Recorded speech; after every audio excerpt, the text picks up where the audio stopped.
Which I question? want you to fill in the story of the rest of the beginning of the universe. God, spiritual matter, impact on material matter. Okay, so 2 questions.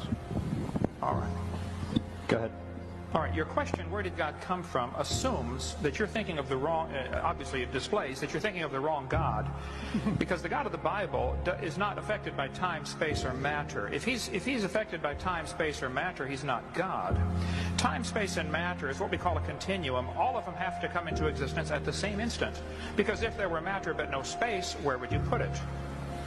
If there were matter and space but no time, when would you put it? You cannot have time, space, or matter independently. They have to come into existence simultaneously.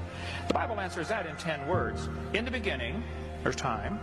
God created the heaven, there's space, and the earth, there's matter.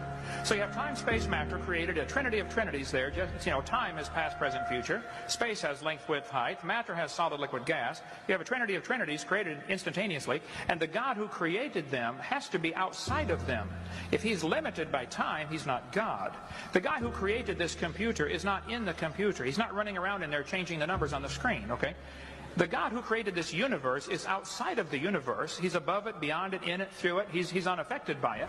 So the concept that a spiritual force cannot have any effect on a material body, well then I guess you'd have to explain to me things like emotions and love and hatred and envy and jealousy and rationality.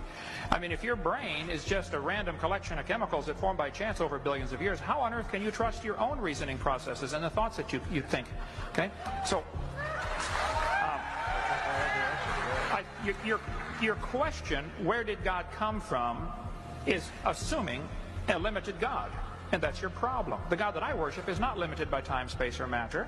If I could fit the infinite God in my 3-pound brain, he would not be worth worshiping, that's for certain. So that's the God that I worship. Thank you.